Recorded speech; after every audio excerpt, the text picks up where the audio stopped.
naman si Tito Batang, isang still fixer dito sa New Zealand. At ngayong araw, ang video natin guys ay papakita ko sa inyo ang aming inuupahang bahay dito sa New Zealand. So ito guys, yan ang aming bahay. Yan. Yang kulay puting yan. Yan. Tapos, yun naman ang aking sasakyan. Kulay blue. Yan. Yan ang aking sasakyan.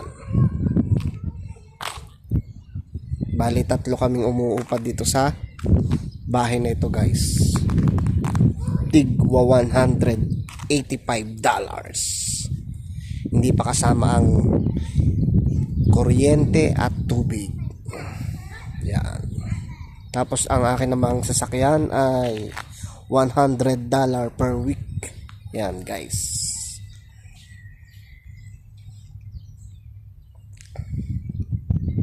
Pilipino guys, oh. Kitang may sapatos, may tsinelas. Yan. Hanggang dito na lang guys. Maraming salamat sa panonood. Ito nga pala si Tito Batang. Ingat kayo guys.